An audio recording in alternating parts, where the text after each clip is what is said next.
le Burkina Faso est en proie à une situation difficile en ce qui concerne la lutte contre le terrorisme, aussi bien chez nous que dans la sous-région de façon générale.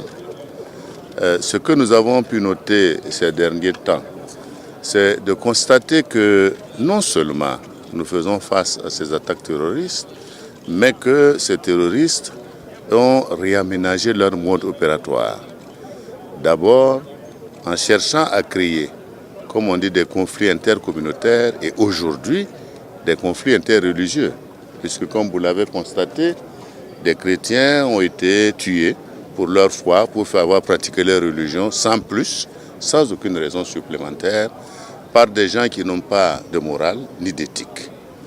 Alors cela nous interpelle tous, quelle que soit notre religion, quelle que soit notre ethnie, à être soudés, parce que c'est le vivre ensemble qui est mis en cause.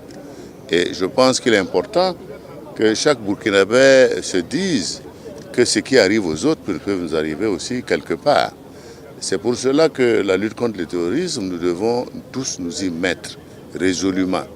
Nous devons faire en sorte que dans l'ensemble des communautés, on se soude un peu plus, qu'elles soient religieuses ou ethniques, pour montrer à la face de ces terroristes-là que le Burkina Faso va rester debout et qu'on va les combattre jusqu'à ce que l'extrémisme violent, l'intolérance quitte notre pays. Le Burkina Faso a toujours été réputé comme étant un pays de tolérance de tout point de vue. Et nous devons travailler à maintenir cette richesse que, je dirais, nos ancêtres nous ont léguée. Je voudrais également saluer la présence des évêques ici parce que pour nous, c'est un acte de solidarité.